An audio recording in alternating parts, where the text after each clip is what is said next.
Conceive, believe, achieve. This is former UFC middleweight champion of the world, Michael Bisping. Paddy the Baddy here. You're listening to Combat Sports UK. And you're watching Combat Sports UK. Hey everybody, welcome back to the Combat Sports UK MMA channel, our YouTube channel. I'm joined today by Adam Lusby of Enhanced Sports Performance. Adam, it's a pleasure to have you on. How are you, sir? Pleasure to be here, my friend. And yeah, been good. Excellent. I know you've obviously just come back from Tenerife. How is the suntan? How was the weather out there? A bit better than the Scottish winter, I can imagine.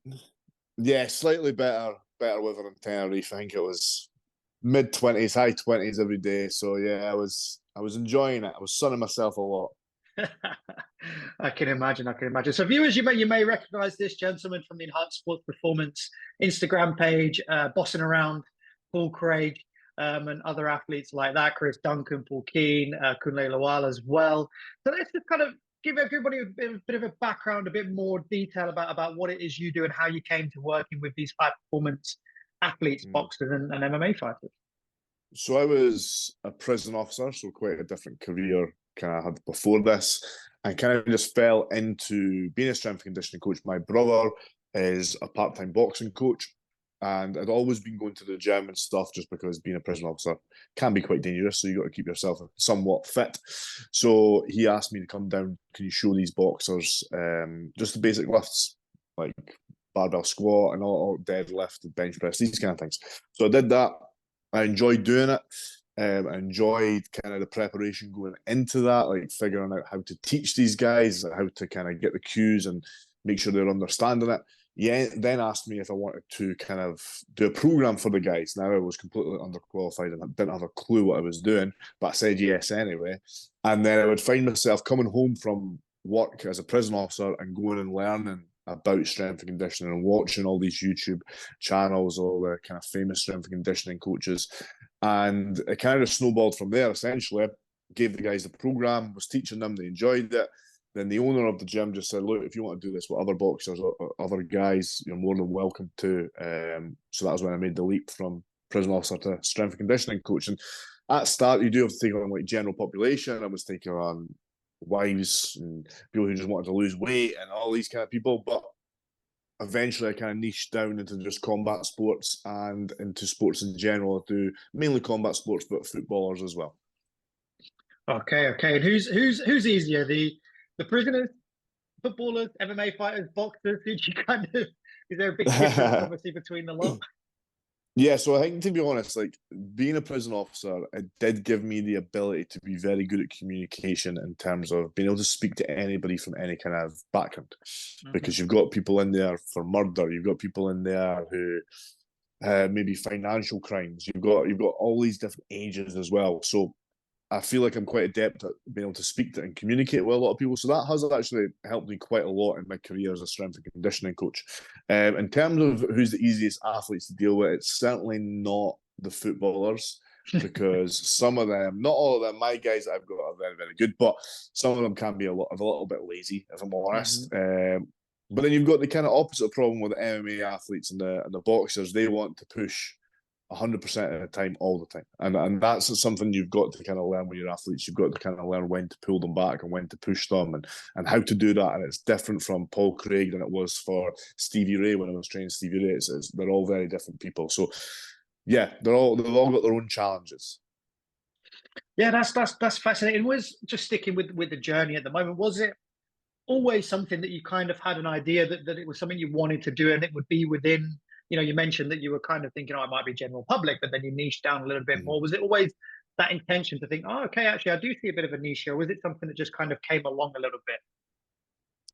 I wish it was part of a grand plan. I can tell you that I knew that what I was doing, but no, I didn't. To be honest, I didn't even know strength and conditioning. When I started 6 years ago, I didn't even know it was a thing, really. I didn't know too much about it. I remember going down south and doing jiu-jitsu for 2 weeks down south, and there was this guy who was training Braulio Estima, and I was like, what's he doing with him? And that was the first time I'd ever seen a strength and conditioning coach.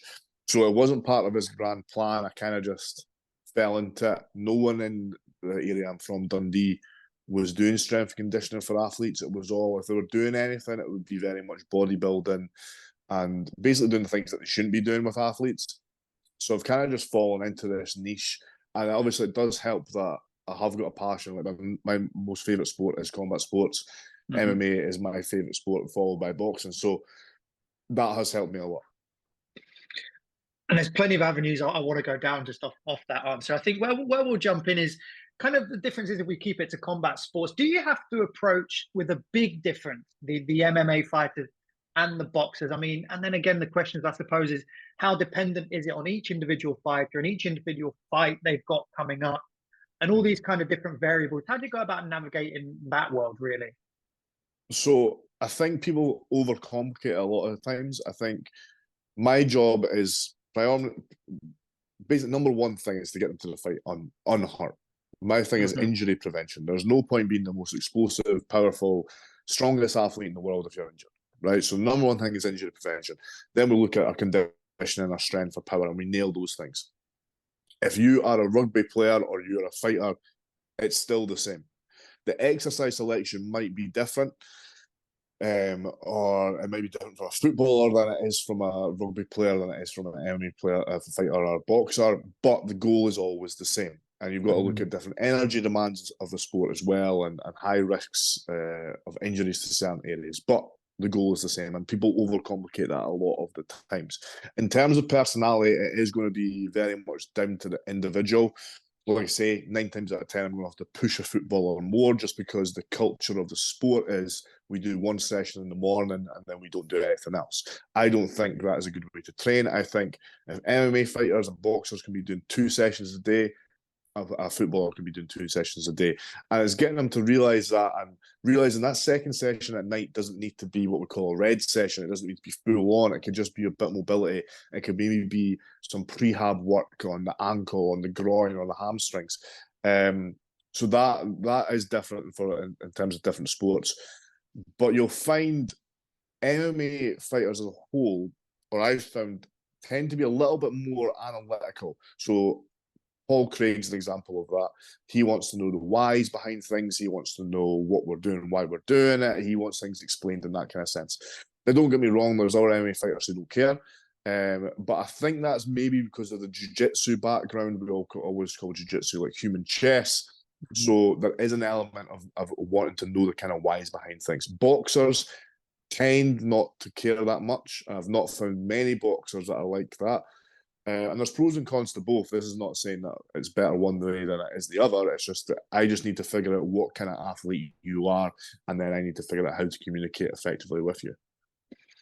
And then going in with that as well, how much does it depend also on the periodization that the fighter has? For example, if they are doing, like you mentioned, 2 or 3 sessions a day, and that's split between your boxing, wrestling, jiu-jitsu, like you say, and then do you kind of come in to complement that, or do you find that some athletes want you at the center part, as if to say, okay, no, my injury prevention is the main part, and then we'll build the rest around that?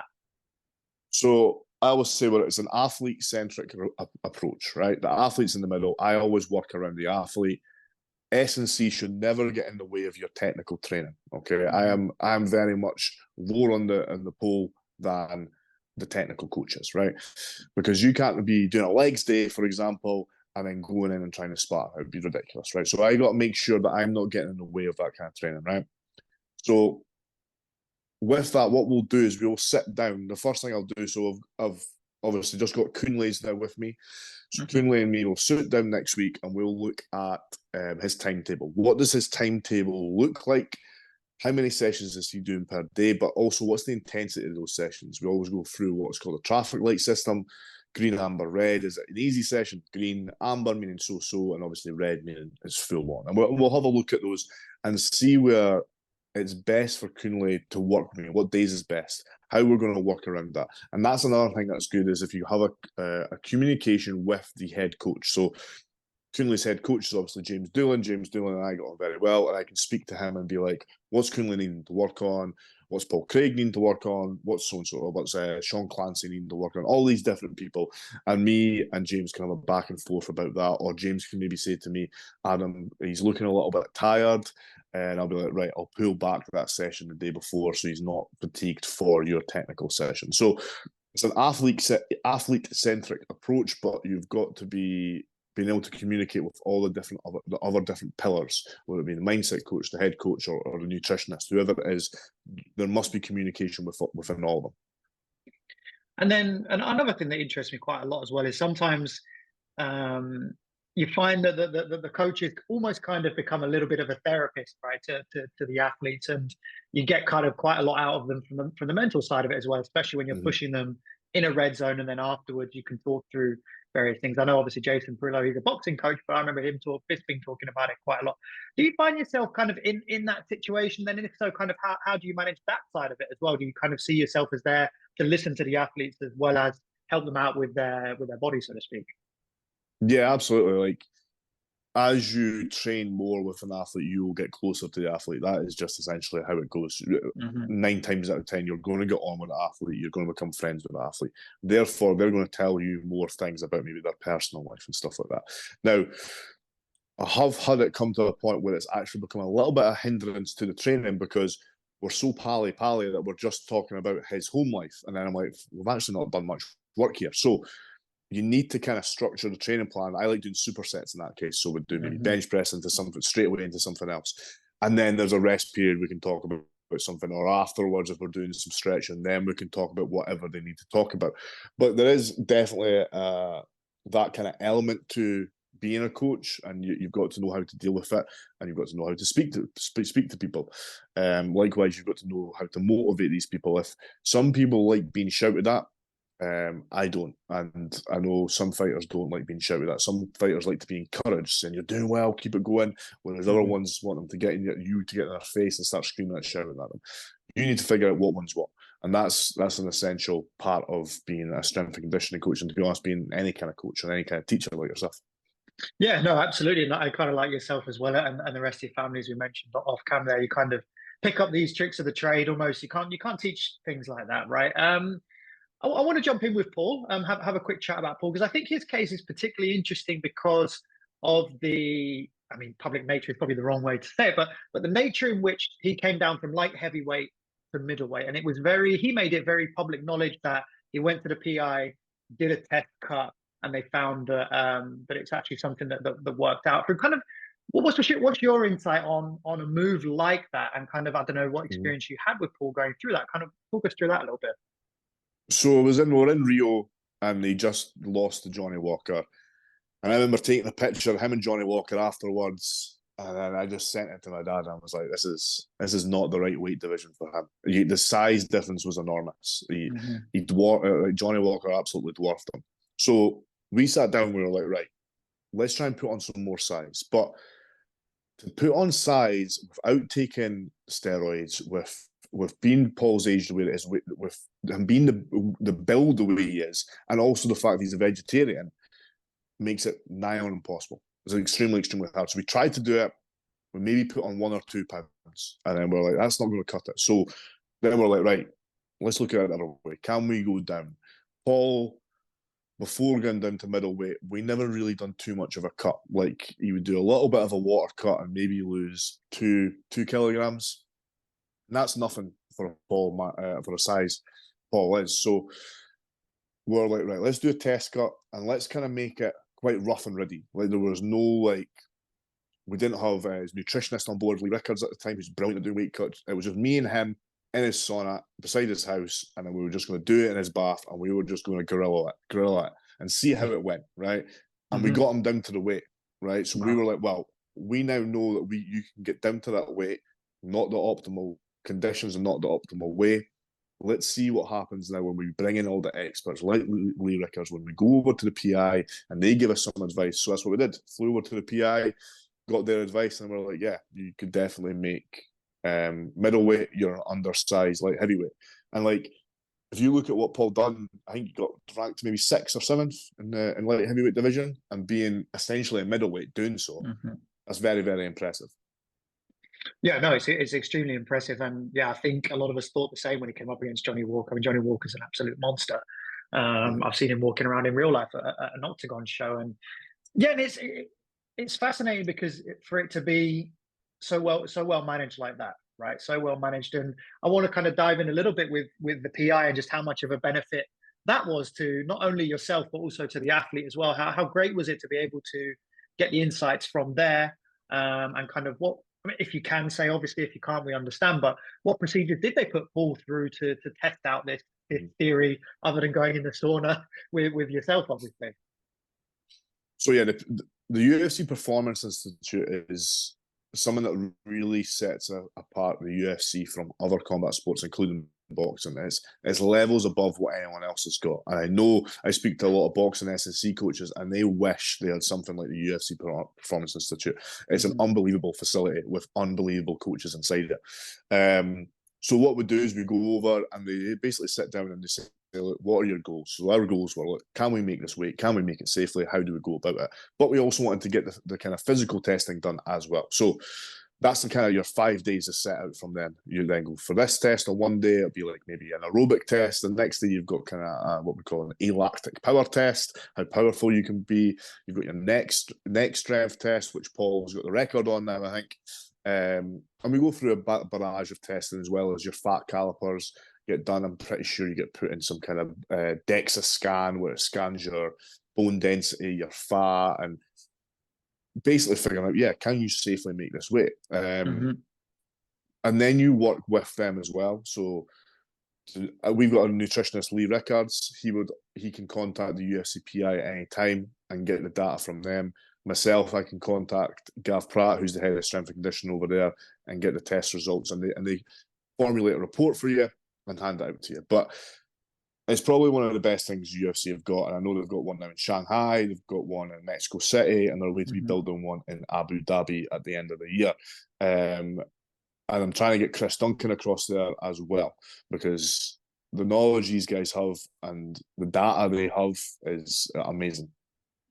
Yeah, Chris as well. I've spoken to Chris a couple of times, and he's somebody very similar to Paul, who really does cover all boxes. Obviously, it was a shame what happened a couple of weeks ago in Mexico City. I know he was sleeping in an altitude tent and really doing everything that he can to possibly cover all the bases. So, just a last couple of things. I'd like to question you a little bit about how would you manage, for example, when you get an athlete, let's say a Tai Tuivasa, right? He's fighting pretty soon. You get somebody like him who's very clearly, he's carrying probably a few extra pounds. He's obviously a heavyweight, but he's a very different heavyweight to somebody like Francis Ngannou, right? Who's fighting this weekend. How would you go about managing, a physique, so to speak, like that, and its implications on performance? Would you look at it a different ways than you normally would, or again, is it athlete centered, I suppose?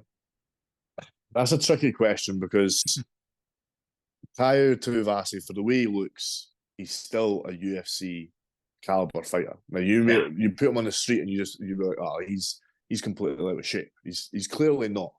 But I also don't think having that excess fat is going to do you wonders for your performance. I don't see how it can possibly help. So the Tyson Furies, the Tai Tuivasa, even the Daniel Cormiers, they were all carrying excess fat, and the Roy Nelsons. Did it help them? I wouldn't say it helped them necessarily. I don't see how it could. If you change that into muscle, I think it probably would have been a bit better for them. But you've just got to kind of take it on board and be like, that's just the way they're built. They're just built that way, and that's just the way it is. Unless you, like I say, get them on steroids or do something drastic with them, they're not going to change. That's just the build they've got. They're just built like that, and you've just got to deal with it. In terms of like how I would train them, I wouldn't train them any differently. I would look at their test results first. I'm not gonna look at a person's appearance and be like, they need to do X, Y, and Z. Although in saying that, you sometimes see lagging muscle parts for someone. Maybe someone's got small triceps. Then 9 times out of 10, we're going to need to work on those triceps, because a smaller tricep is going to be a weaker tricep. A lot of times, not all the time, but a bigger muscle has the propensity to be a stronger muscle. But no, if we're talking about someone who's just a little bit overweight, I would go by their test results first and then dictate where we go from there. So it's the data. And then kind of an opposite side of that, if we look at somebody like Paddy Pimblett, for example, who blows up, obviously he's quite infamous now for blowing up in between fights. Have you experienced that where it is detrimental to an extent going into the next camp, like muscle-wise and recovery and things like that? Absolutely. Like, I know Paddy's coach, his S&C coach, he's a brilliant, brilliant S&C coach, but there's no way he can be happy with him blowing up the way he blows it up. It's because what it does is it takes your fight camp from a performance camp to a weight loss camp. So now you're putting stuff in there that you might not necessarily want to put in just for the sake of dropping kilograms and increasing your output, essentially, when you might not want to actually be doing that, but it's a necessary evil at that point. So him ballooning that up that much, it's only going to catch up with him eventually as well. Like he is now, like he's not as young as people think. I think is he late 20s? Is he 28? 20s, something like yeah, that. 28. So when he hits the 30 mark, there is not a chance he will be able to do that. I think he'll either miss weight or his performance will start to decline. However, in saying that, he looked physically brilliant against our man Tony Ferguson in his last outing. So I don't know whether they've kind of nailed that in now and they've kind of dialed it in and said to him, look, Paddy, you can't keep doing this. Hopefully he listens, because it is a huge detriment if you're coming in camp completely out of shape. It's pointless. Those days should be behind you. You know what I mean? You're an athlete year round. Yeah, no, he absolutely does have a tremendous S&C coach. I totally agree. He looked fantastic in his last fight. Just a couple of fun questions to walk away with. Who would be an athlete you would most like to work with? Stylebender, probably. Someone like that. Or Sean Strickland. Now, not because I think we would get on, because he doesn't do any S&C. So I would think that would be really interesting for me to go and work with someone who's at such a high level, who doesn't do any S&C, give them S&C and see what would become and see what would happen. So probably actually Sean Strickland. Okay, fascinating. And obviously got a battle of two absolute giants this weekend with Ngannou and Joshua in the boxing world. And if looking at it from a physical appearance point of view, it's probably two of the most chiseled Greek godlike athletes you're ever going to see. How do you see that one going down in Saudi Arabia? It's hard. It's hard to, like, we've had, obviously Ngannou was unbelievable against Fury, but there are reports now that Fury's on a big decline. There are reports of Fury getting knocked out in training. So is it just like Father Time's kind of caught up with Fury a little bit? Or is it that Ngannou is actually unbelievable at boxing and the boxers haven't quite figured him out? I think AJ will beat him. I don't want him to, not that I don't like AJ, just because representing MMA, I think Ngannou, what a story that would be if Ngannou won. I had him, I was a bit drunk at the time, but I think I had him beating Fury, but I was a bit drunk at the time, so I would need to watch it again. But if he was to beat AJ, wow, that'd be amazing. I think you're right. I don't think there's going to be two better bodies in combat sports than those two. Maybe Brock Lesnar versus Overeem back in the day. Maybe that. Yeah. But apart from that, monsters. Yeah, I mean, Uberim on all the drugs at the time, and probably Brock as well, right? So that's the way it goes. And just lastly, favorite memories so far? Favorite memories? I've had some good memories. So one that was a great week until the fight would be in Rio de Janeiro. I never thought it'd be to Rio de Janeiro. We were doing a Kaylee in the middle of the street at 1 o'clock in the morning in Rio de Janeiro. That's pretty spectacular. UFC London was massive. I think that was when Paul tapped out Krylov. That was unbelievable as well. Yeah, but that was good. The atmosphere that night was insane. So yeah, I've had a few good moments in my career, and hopefully I'll have plenty more. Hopefully many more to come, and we obviously wish yourself and Paul the best of luck when he comes up against Chao Borrello back in Brazil, right? 301, isn't it? He's on that card. Listen, mate, it's been an absolute pleasure. It's been a real insight for me, and hopefully for all those watching as well. I've still got a load of questions I could keep going across, but very grateful and appreciative of your time. Do you want to just do a very quick plug for where people can find you, what you've got going on? Obviously, there could be some aspiring MMA fighters watching as well, so that would be good to plug yourself. So yeah, I've got my Enhanced Sports Performance page on TikTok and Instagram. I've got an app as well, the Enhanced Sports Performance app that you can get via my pages if you hit a link, and then you'll have all your MMA programs, your grappling, your boxing programs, and it's all delivered via a beautiful, nice, shiny new app, so you can get it there. There we go. There we go. So that is Adam Lusby of Enhanced Sports Performance. I usually say best of luck with your upcoming fight. So what I will say is best of luck for your athletes, both Kunle and Paul, that have got those big fights coming up. Thank you so much for your time, mate. It's been a pleasure. Thank you, my man. Thank you.